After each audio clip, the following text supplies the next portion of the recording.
Are you just, building up the anticipation for you to come up to stage, Emma? Ollie. Welcome Emma to the stage.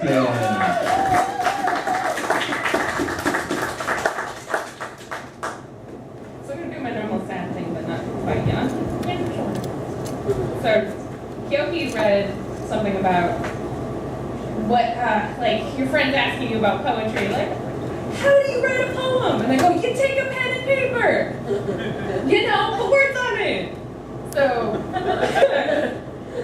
my coworkers, if you were here for my feature, I had a lot of my Wells Fargo Bank coworkers. Yay, capitalism. And they're just fascinated that I can write words on paper. I don't know why. So they decide I got given a title once by one of my managers, and they were like, you should write a poem. And I liked it. It was called The Scissors Edge, and so I got really bleedy with it. And then my store manager gave me one, so I wrote a poem for him based off of how annoying it is for them to give me titles to write poetry over. Woo! It's called The Day Before Yesterday's Tomorrow. I am a poet, so my friends find it amusing to brainstorm titles only to have me write the poem to go with them. The most recent one, The Day Before Yesterday's Tomorrow.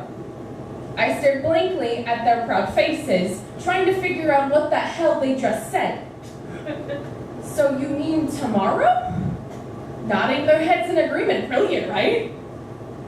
Still blankly, I took the title. I didn't want to hurt their little boy pride they had for finding a fancy way to say yesterday.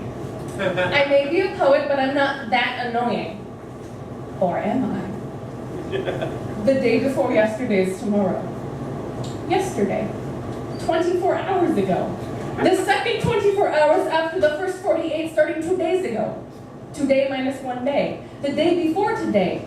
If today was Wednesday, I'm talking about Tuesday. If today was Thursday, I'm talking about Tuesday's tomorrow. Not overmorrow, but undermorrow. If today is August 21st, 2014, I'm talking about a year from August 20th, 2013. Because it's just boring to say yesterday.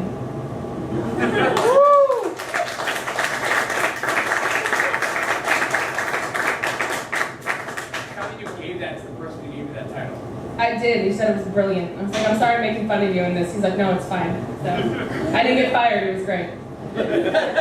Back to what I usually write. This one's called Well Water.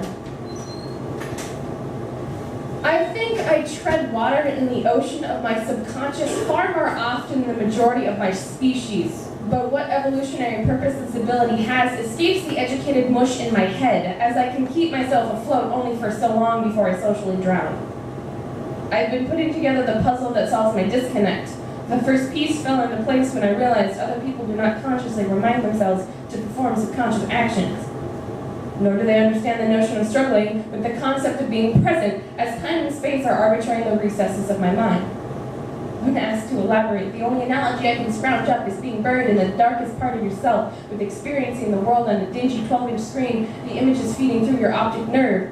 But all that ever follows are blank stares and subject changes, invalidating my feelings as I cathartically pour them out, hoping others will cup their hands beneath my waterfall of words and drink the water that is my soul, so I stop feeling so lonely. Thank you.